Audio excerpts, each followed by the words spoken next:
Hello दोस्त, स्वागत है आप लोगों का आपके अपने और हमारे YouTube channel new star coaching centre पर। तो चलिए फटाफट सब्सक्राइब कर दीजिए और बता दिए क्लास 10th का साइंस है, विज्ञान है, जो कि इंटरनेट द्वारा यानी बिहार बोर्ड द्वारा खुद जारी किया गया मॉडल सेट है। तो ये चौथा है, 3 हो चुका है, उसे ज़रूर देख लीजिएगा।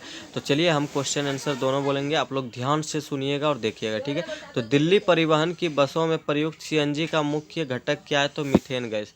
सूर्य से जो प्रकाश ऊर्जा विकसित होती है उस ऊर्जा स्रोत को क्या कहते हैं? तो हाइड्रोजन नाविकों का संलयन। निम्नलिखित में ऊष्मशैली अभिक्रिया कौन सी है? तो ये ऊष्मशैली है, इसे ध्यान से याद रखिएगा पढ़ के, ठीक है। ये जरूर इंपॉर्टेंट है, ये जरूर आएगा इस तरह का। अगला है, कौन संतुलित अभिक्रिया नहीं है? तो ये संतुलित नहीं है, बाकी सभी संतुलित है। कौन एक अम्ल है? तो HCl यानी हाइड्रोक्लोरिक अम्ल। निम्नलिखित में कौन सही है? तो Na2CO3 इंटू 10H2O।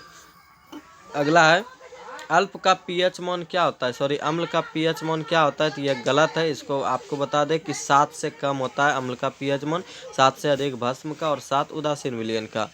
अगला, आवर्त सारणी में दाईं ओर रखे तत्व क्या कहलाते हैं? तो अधातु। और धातु के ऑक्साइड होते हैं अम्लीय और धातु के ऑक्साइड होते हैं भस्मीय। एल्यूमिनियम का निष्कर्षण किस विधि के द्वारा किया जाता है? तो विद्युत अपघटक।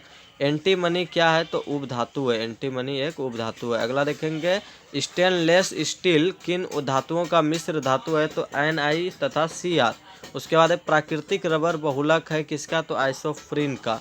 कार्बनिक यौगिक में कार्बन की संयोजकता होती है कितना? तो 4। साबुन है सोडियम स्टीएटेट। उसके बाद है, वह कौन सा प्रक्रम है जिसके द्वारा शरीर में ऊर्जा का उत्पादन होता है? तो श्वसन के द्वारा। यदि आप श्वसन नहीं लीजिएगा तो आपको कोई ऊर्जा प्राप्ति नहीं हो सकता है।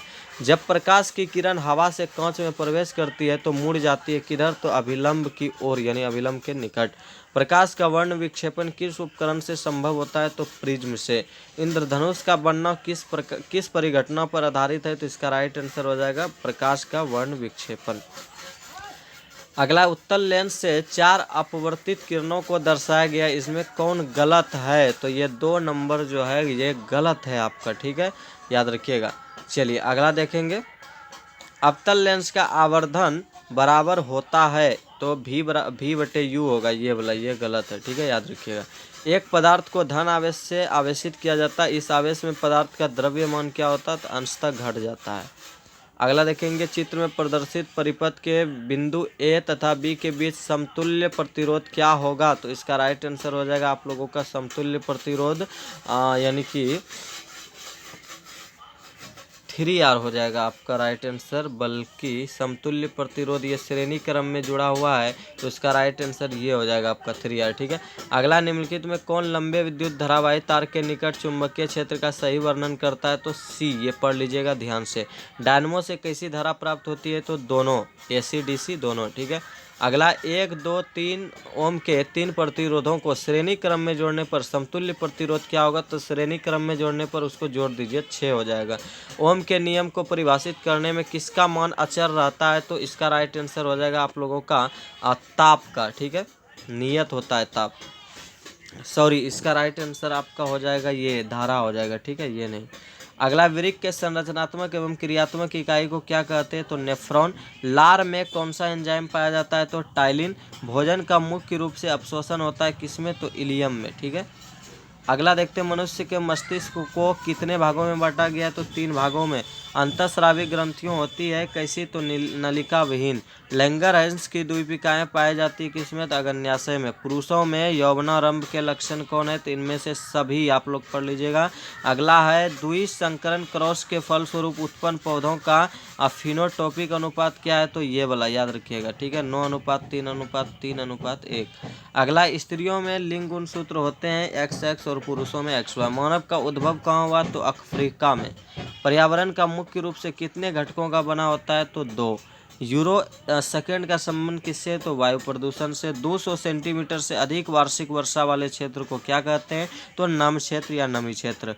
पॉन्स मेडुला और अनुमस्तिष्क ये किसका भाग है? तो यह भाग है पश्च मस्तिष्क का। अगला, निम्नलिखित में कौन सी अनैच्छिक क्रिया नहीं है? तो चबाना। अलैंगिक जनन मुकुलन द्वारा किस में होता है? यीस्ट में और हाइड्रा में भी। शुक्राणु का निर्माण कहाँ होता है? तो वृषण में। पुष्प का कौन सा भाग फल बनाता है? तो अंडाशय।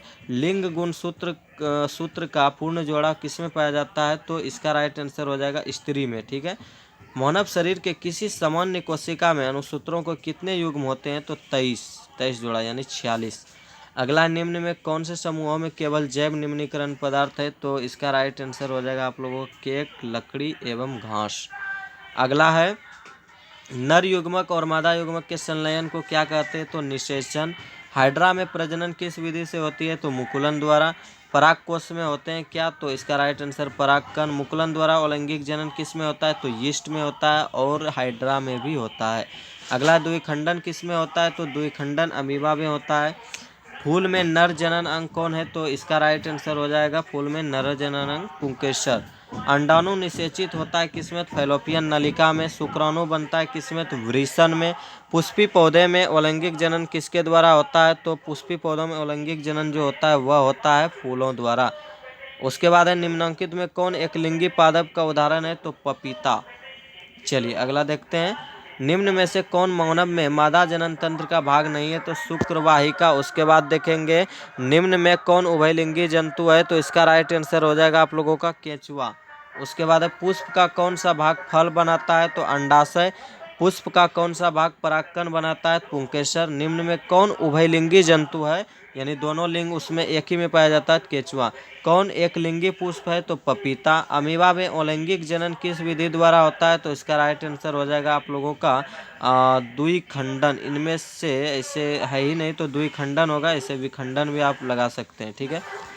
अगला है, फूल का कौन सा भाग फल बनाता है? तो अंडाशय। निम्न में कौन उभयलिंगी है? तो इसका राइट आंसर केंचुआ।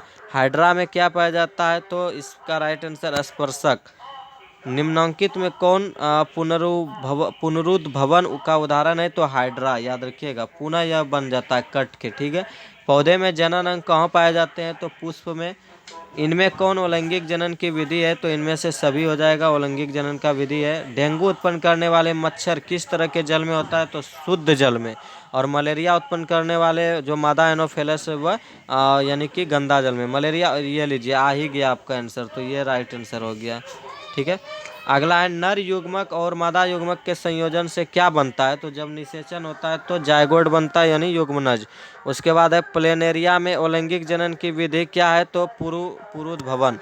अगला देखेंगे, फूल में मादा जनन अंग होता है कौन? तो स्त्री केसर या जयंग। किसमें बाह्य निषेचन होता है? तो मेढक में। चलिए अगला देखेंगे, स्पायरोगायरा में प्रजनन किस विधि से होता है? तो खंडन विधि से। किस जंतु में लैंगिक और अलैंगिक प्रजनन दोनों होता है? तो हाइड्रा में। उसके बाद है, प्लाज्मोडियम में किस विधि द्वारा जनन होता है? तो इसका राइट आंसर हो जाएगा बहुखंडन। ठीक है। तो चलिए, ये आपका चौथा सेट खत्म हुआ। 5वां सेट के लिए आप लोग रेडी रहेंगे। तब तक के लिए गुड बाय।